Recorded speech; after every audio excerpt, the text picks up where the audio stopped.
Break کے بعد خوشامدید۔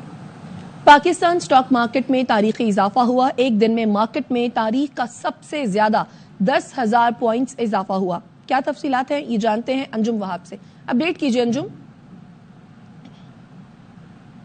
پاک بھارت جنگ میں پاک افواج نے جس طرح فتوحات حاصل کی، دنیا نے اس کا اعتراف کیا، اور اس اعتراف کے اثرات ہمیں اسٹاک ایکسچینج میں صبح سے نظر آنا شروع ہوئے۔ 9,000 پر مارکیٹ کھلی، ریکارڈ اضافہ تھا، ایک ہی دن میں 8% اضافہ تھا، جس کے بعد مارکیٹ کو 1 گھنٹے کے لیے سسپینڈ بھی کیا گیا۔ مارکیٹ کھلی تو 8,000 پوائنٹ پر کھلی، اس کے بعد یہ سلسلہ جاری رہا۔ 9,000، 9,500، 10,000 اور 10,174 تک مارکیٹ گئی۔ اس وقت مارکیٹ 10,090 پوائنٹ پر ٹریڈ کر رہی ہے۔ 17,265 کے اوپر مارکیٹ اس وقت ٹریڈ کر رہی ہے، اور مارکیٹ کے تمام سیکٹر جو ہیں وہ مکمل طور پر فعال ہیں۔ غیر ملکی سرمایہ کار اس میں سرگرم ہے۔ اسٹاک ماہرین کا یہی کہنا تھا کہ پاک بھارت جنگ میں جس طرح پاک افواج نے فتوحات حاصل کیے ہیں، اور غیر ملکی معیشت کاروں کا بھی یہاں پر اعتماد بحال ہوا ہے، اور وہ اعتماد ہمیں اسٹاک مارکیٹ میں بھی نظر آیا ہے کہ انہوں نے کھل کر یہاں پر سرمایہ کاری کی ہے۔ 1,500 ارب روپے سے زائد کی یہاں پر شیئرز کا کاروبار ہو چکا ہے، اور یہ کاروبار اعتماد ہے مارکیٹ کے اوپر، پاکستان کی معیشت کے اوپر اعتماد ہے۔ غیر ملکی سرمایہ کاروں کے ساتھ ساتھ ملکی سرمایہ کار بھی تمام شعبوں میں سرمایہ کاری کر رہے ہیں۔ کوئی شعبہ ایسا نہیں ہے جہاں پر اس وقت جو شیئرز ہیں ان کی قیمتیں بلند نہ ہوئی ہوں، ان کے اوپر ریکارڈ اضافہ نہ ہوا ہو۔ تو یہ ریکارڈ اضافہ اسٹاک مارکیٹ کی تاریخ میں جو معیشت دان ہے، اسٹاک ماہرین کہہ رہے ہیں کہ انہوں نے اپنی ساری زندگی میں کاروبار کرتے ہوئے اتنا اضافہ ایک دن میں نہیں دیکھا کہ 10,000 پوائنٹ کا اضافہ ہوا ہو۔ جی بہت شکریہ انجم وہاب۔ وزیر دفاع خواجہ آصف کہتے ہیں بھارت سے مذاکرات ہوئے تو 3 نکات پر بات ہوگی۔ کشمیر، دہشت گردی اور پانی سے متعلق امور زیر بحث آئیں گے۔ دہشت گردی گزشتہ 20 یا 30 سال سے ہو رہی ہے۔ پاکستان دہشت گردی کا سب سے بڑا شکار ہے۔ دہشت گردی کے سب سے زیادہ شکار ملک پر دہشت گردی کا الزام لگا کر حملہ کرنا ستم ظریفی ہے۔ مسئلہ کشمیر کے حل کے لیے پاکستان اور بھارت کے لیے یہ سنہری موقع ہے۔ امریکی صدر نے مسئلہ کشمیر پر بات کر کے ایک اور پیش رفت کی ہے۔ ڈونلڈ ٹرمپ نے کہا ہے کشمیر کا معاملہ بھی زیر بحث آنا چاہیے۔ بھارت نے ڈرامہ بنایا، ان کی فلم انڈسٹری کا یہی کام ہے۔ وزیر داخلہ محسن نقوی کا کہنا ہے بھارت کے پاؤں اکھڑے ہوئے ہیں۔ راولپنڈی میں ڈرون حملے میں شہید نوجوان حیدر علی کے گھر آمد پر کہا دشمن اب کسی ایڈونچر سے پہلے 100 بار سوچے گا۔ صحافی کے سوال پر کہا PSL کا فیصلہ آج شام تک ہو جائے گا۔ انڈیا ایک دفعہ 100 دفعہ سوچے گا دوبارہ کسی طرح کا بھی ایڈونچر کرنے کے لیے۔ ڈرامہ بنانے میں تو ان کو کوئی نہیں روک، آپ کو پتہ ہے فلم انڈسٹری ان کی بڑی زبردست ہے۔ ڈپلومیٹک سائڈ ایک ہے، چوتھی اور پانچویں میڈیا۔ ہم نے ان کو پانچوں جگہوں پہ ان کے ہرایا ہے، جس کو کہتے ہیں بری طرح ہرایا ہے۔ وہ آلریڈی ان کے پاؤں کھڑے ہوئے ہیں۔ PSL کے بارے میں جو بھی انشاءاللہ آج شام تک کر لیں گے۔ پاک Bharat director general military operations کا رابطہ آج متوقع ہے۔ DGMO's ہاٹ لائن پر رابطہ دن 11:30 بجے ہونا تھا، مگر پھر رابطے کا وقت تبدیل کر دیا گیا۔ اب یہ رابطہ شام 5 بجے متوقع ہے۔ ہاٹ لائن رابطے میں 10 مئی کے سیز فائر فیصلے کی تفصیلات پر غور کیا جائے گا۔ ذرائع کا کہنا ہے سفارتی اور مشیر قومی سلامتی مذاکرات کا وقت اور مقام طے کریں گے۔ امریکی وزیر خارجہ مارکو روبیو نے کہا ہے امریکہ بھارت اور پاکستان کے درمیان براہ راست مذاکرات کا حامی ہے اور روابط بہتر بنانے کی مسلسل کوششوں کی حوصلہ افزائی کرتا ہے۔ مارکو روبیو نے برطانوی ہم منصب ڈیوڈ لیمی اور جرمن چانسلر فریڈرش مرز سے ٹیلی فون پر الگ الگ گفتگو کی، پاک بھارت کشیدگی پر تبادلہ خیال کیا۔ ڈیوڈ لیمی اور مارکو روبیو نے پاکستان اور بھارت پر زور دیا دونوں ممالک جنگ بندی برقرار رکھیں اور رابطے میں رہیں۔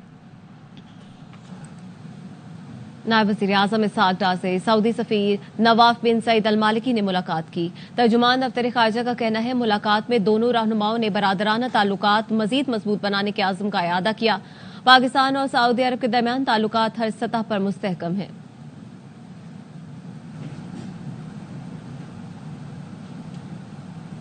آپریشن بنیانم مرصوص، بھارت کو منہ توڑ جواب۔ الحمدللہ افواج پاکستان نے جو کہا وہ کر دکھایا۔ آرمی چیف نے قرآن پاک کا حوالہ دے کر کہا تھا اللہ کی مدد سے یہ کتنی بار ہوا جب چھوٹی طاقت نے بڑی طاقتوں کو شکست دی۔ جنرل عاصم منیر نے کہا تھا ملک کی سالمیت کا دفاع کیسے کرنا ہے یہ ہم بخوبی جانتے ہیں۔ 13 لاکھ بھارتی فوج تمام تر ہتھیاروں سے ہمیں ڈرا اور دھمکا نہیں سکتی۔ من فیۃ قلیلۃ غلبت فیۃ کثیرۃ باذن اللہ، and the translation reads how many times it happened that a smaller force vanquished a bigger force by the will of Allah. History has proven that the complete nation and its armed forces have always stood together with all their might against any act of aggression. Alhamdulillah, we have the will, capacity and capability to protect our sovereignty and territorial integrity, and we are all well aware of the ways and means to do it.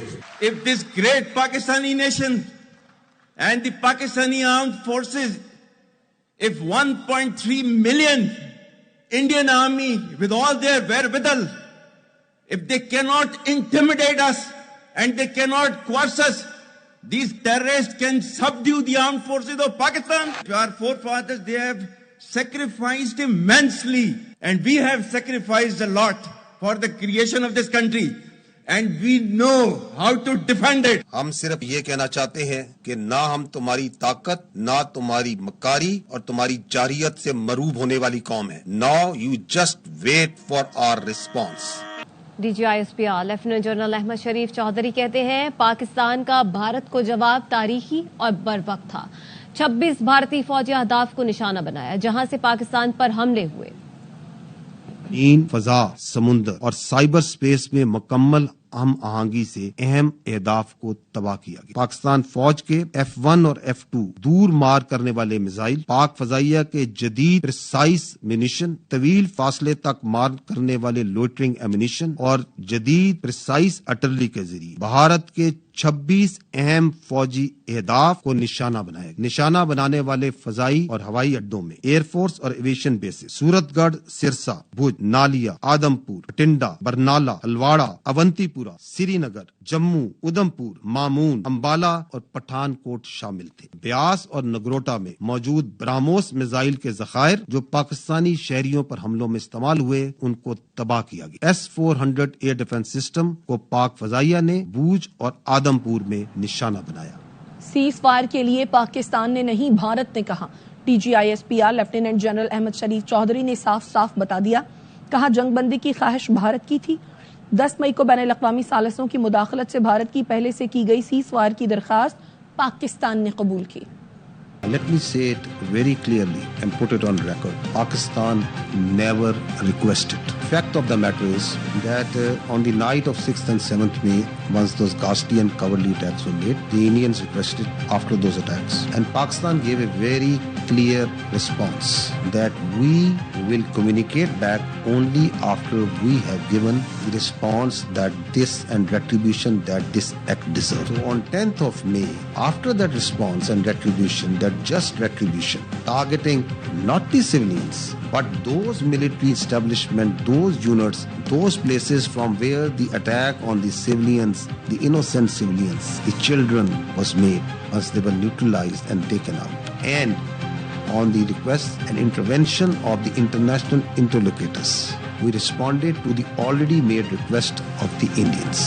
Year vice marshal Aurangzeb Ahmed کی دبنگ briefing. صاف کہا پاک فضائیہ بمقابلہ بھارتی فضائیہ score 6-0 ہے.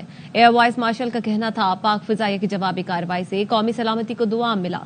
پاک فضائیہ کی شاندار حکمت عملی کے پیچھے ایئر چیف ظہیر احمد بابر سدھو کی ذہانت کار فرما ہے. Versus IF 6-0.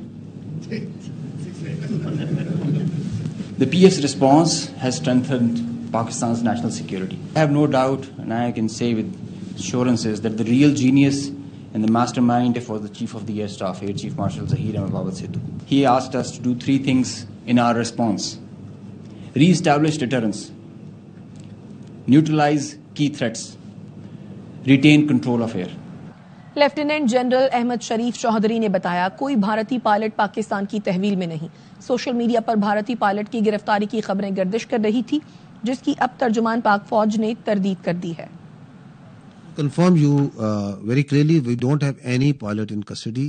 This is all social media chatter. This is all part of the multiple source of fake news and propaganda that has been generated from multiple sources. پاک بحریہ نے محاذ کامیابی سے سنبھالے رکھا. بھارت کو سمندر کے راستے سے کوئی کارروائی نہیں کرنے دی. وائس ایڈمرل رب نواز نے بتایا اس بات کو یقینی بنایا کہ پاکستان کی آبی گزرگاہیں اور بندرگاہیں تجارتی نقل و حمل کے لیے کھلی رہیں. پاکستان نے بھی with its potential, with its posture, with its capability, was effectively able to deter the Indian Navy from doing any venture from the sea. We were able to ensure that the shipping continues, the free flow of trade was ensured, and we were able, all our ports and harbors, they remained open. عالمی سطح پر پاک فوج نے بھارت پر اپنی برتری ثابت کر دی. بین الاقوامی جریدے دی نیشنل انٹرسٹ نے بھی پاک فوج کی تاریخی کامیابی اور برتری کو تسلیم کر لیا. دی نیشنل انٹرسٹ کا کہنا ہے 5 بھارتی جنگی طیاروں کو مار گرانا پاکستان کی زبردست کامیابی ہے. پاک فضائیہ نے J-10C طیاروں اور PL-15 میزائلز کی مدد سے بھارتی فضائیہ کو بھاری نقصان پہنچایا. جریدے کا کہنا ہے رافیل جیسے جدید بھارتی جنگی طیارے تباہ ہونا بھارت کے لیے ناقابل تلافی دھچکا ہے. خبریں اور بھی ہیں، شامل کریں گے اس بریک کے بعد. ہمارے ساتھ رہیے. Welcome back. بھارتی میڈیا نے صحافت کو شرمسار کر دیا، صحافیوں کی ناک کاٹ دی. انہوں نے جو کچھ کیا وہ پیسہ کمانے اور حکمرانوں سے قریب آنے کی دوڑ تھی. سینئر بھارتی صحافی نے اپنے ہی میڈیا کی کلاس لے لی. راجیش جوشی نے کہا یہ ایسی مثال قائم کر رہے ہیں جس پر زمانہ تھو تھو کرے گا.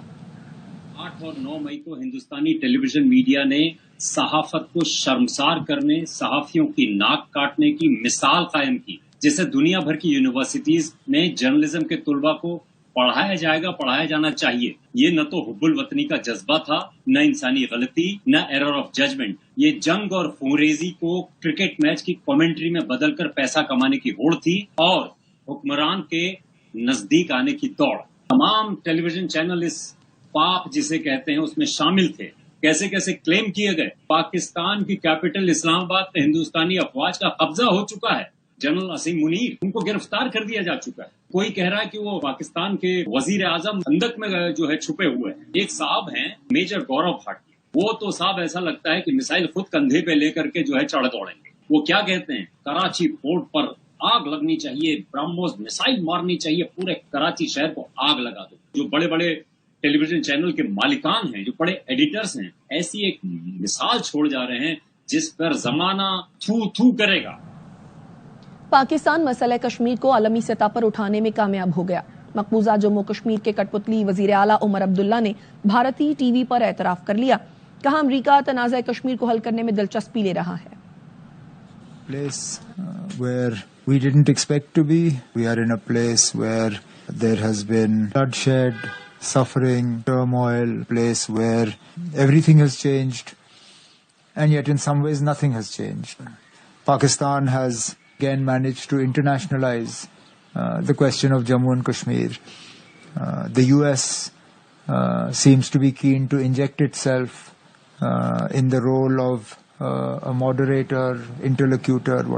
پاکستان بھارت جنگ بندی کا اعلان کرنے والے بھارتی سیکرٹری خارجہ وکرم مسری کو ہندو انتہا پسندوں کی جانب سے بدسلوکی کا سامنا ہے. سماجی رابطے کی ویب سائٹ ایکس پر ہندو انتہا پسندوں نے بھارتی سیکرٹری خارجہ وکرم مسری کو وطن بیچنے والا اور غدار قرار دے دیا. ہندو انتہا پسندوں نے وکرم مسری کے اہل خانہ کو بھی نہ بخشا، ان کی بیٹیوں کو بھی گالیاں دیں اور ذاتی حملے کیے. کچھ پوسٹ میں ہندو انتہا پسندوں نے وکرم مسری کی بیٹیوں کی شہریت پر بھی سوال اٹھا دیے. اور پاکستان سے شکست پر بھارتی انتہا پسند آپے سے باہر ہو گئے. بھارتی شہر حیدرآباد میں واقع کراچی بیکری پر بی جے پی کے انتہا پسندوں نے دعویٰ بول دیا. مطالبہ کیا بیکری کا نام تبدیل کیا جائے. پہلگام واقعے کے بعد اس بیکری پر انتہا پسندوں کا یہ دوسرا حملہ ہے.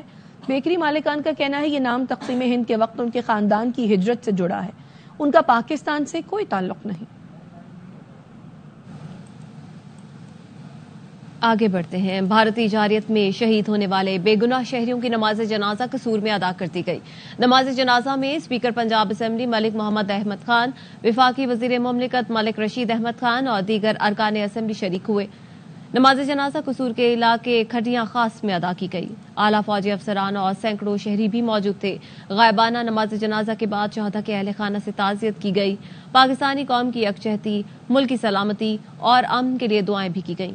اسپیکر پنجاب اسمبلی ملک محمد احمد خان نے کہا پاکستانی قوم اپنے شہداء کی قربانیوں کو ہمیشہ یاد رکھیں گے. پاکستان کی سلامتی اور بقا کے لیے ہر طرح کی قربان دینے والے ہمارے بہادر سپاہی قوم کے ہیرو ہیں.